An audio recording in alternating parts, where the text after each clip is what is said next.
ദൈവത്തിൻ്റെ പരിശുദ്ധമായ നാമം മഹത്വപ്പെടുമാറാകട്ടെ. ദൈനംദിന അപ്പം എന്ന അനുദിന വചനചിന്തയിലേക്ക് ഏവർക്കും സ്വാഗതം. ഇന്ന് നോഹയുടെ അനുസരണം എന്ന വിഷയത്തെ ആസ്പദമാക്കി ചില കാര്യങ്ങളെ നമുക്ക് ചിന്തിക്കാം. അതിനാധാരമായ ഒരു വാക്യം വായിക്കാം.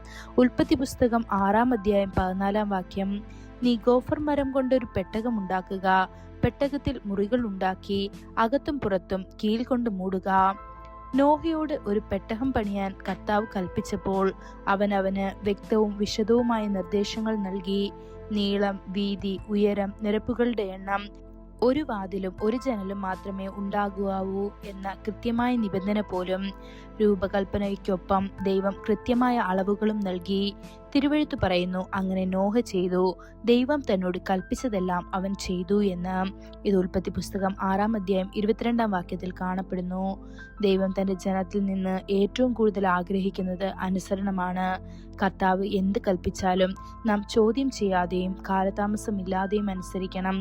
നോഹ ദൈവം നിർദ്ദേശിച്ചതുപോലെ കൃത്യമായി അനുസരിച്ചതിനാൽ കർത്താവ് അവനെയും അവന്റെ മുഴുവൻ കുടുംബത്തെയും പെട്ടകത്തിൽ കൊണ്ടുവന്ന് സംരക്ഷിച്ചു.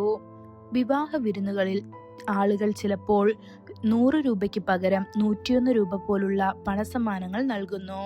അത്തരമൊരു ആചരണത്തിന് കാരണം എനിക്കറിയില്ല.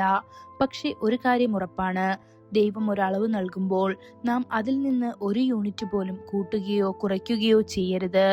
നോഹ അളവുകളിൽ ഒരു മുഴം പോലും മാറ്റം വരുത്തിയില്ല.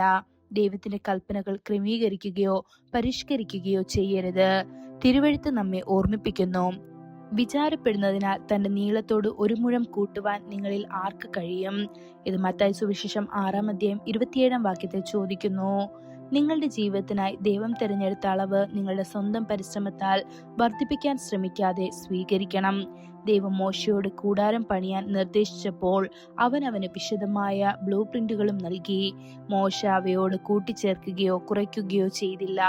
അവൻ പൂർണ്ണമായി അനുസരിച്ചതിനാൽ കർത്താവിന്റെ മഹത്വം കൂടാരത്തിൽ നിറച്ചു എന്ന് പുറപ്പാട് 40 അധ്യായം 34-35 വാക്യങ്ങളിൽ നമുക്ക് കാണാൻ സാധിക്കും. അതുപോലെ ദൈവം ദാവീദിന് ആലയത്തിന്റെ വസ്തുവിദ്യ പദ്ധതികൾ നൽകി. ശലോമോൻ അത് കൃത്യമായി ആ മാതൃകയിൽ തന്നെ നിർമ്മിച്ചു. അവനത് സമർപ്പിച്ചപ്പോൾ ദൈവത്തിന്റെ മഹത്വമുള്ള മേഘം ഇറങ്ങി ആ കൂടാരത്തിൽ നിറച്ചു. ദൈവത്തിന്റെ അംഗീകാരം സ്വീകരിച്ചു. വലത്തോട്ടോ ഇടത്തോട്ടോ തിരിയാതെ വചനമനുസരിച്ച് നിങ്ങളുടെ ആത്മീയ ജീവിതം കെട്ടിപ്പടക്കുക. നിങ്ങൾ എല്ലാ കൽപ്പനകളും ഉപദേശങ്ങളും 100% അനുസരണത്തോടെ അനുസരിക്കുമ്പോൾ സ്വർഗം തന്നെ നിങ്ങളെ അംഗീകരിക്കും. ദൈവമക്കളെ, കർത്താവിനെ പൂർണ്ണ ഹൃദയത്തോടെ അനുസരിക്കുക. അവൻ നിങ്ങൾക്ക് നൽകുന്ന എല്ലാ നിർദ്ദേശങ്ങളും അനുഷ്ഠിക്കുക. നിങ്ങൾ അങ്ങനെ ചെയ്യുമ്പോൾ അവന്റെ മഹത്വം നിങ്ങളുടെ ഹൃദയത്തെ നിറയ്ക്കും. നിത്യതയിൽ അവൻ നിങ്ങളെ അത്യധികം സന്തോഷത്തോടെ തന്റെ മഹത്വമുള്ള രാജ്യത്തിലേക്ക് നയിക്കും. ഈ വചനങ്ങളാൽ ദൈവം നമ്മെ ഓരോരുത്തരെയും അനുഗ്രഹിക്കുമാറാകട്ടെ. കൂടുതൽ ധ്യാനത്തിനുള്ള വാക്യം സങ്കീർത്തനം 91 അധ്യായം 10 വാക്യം.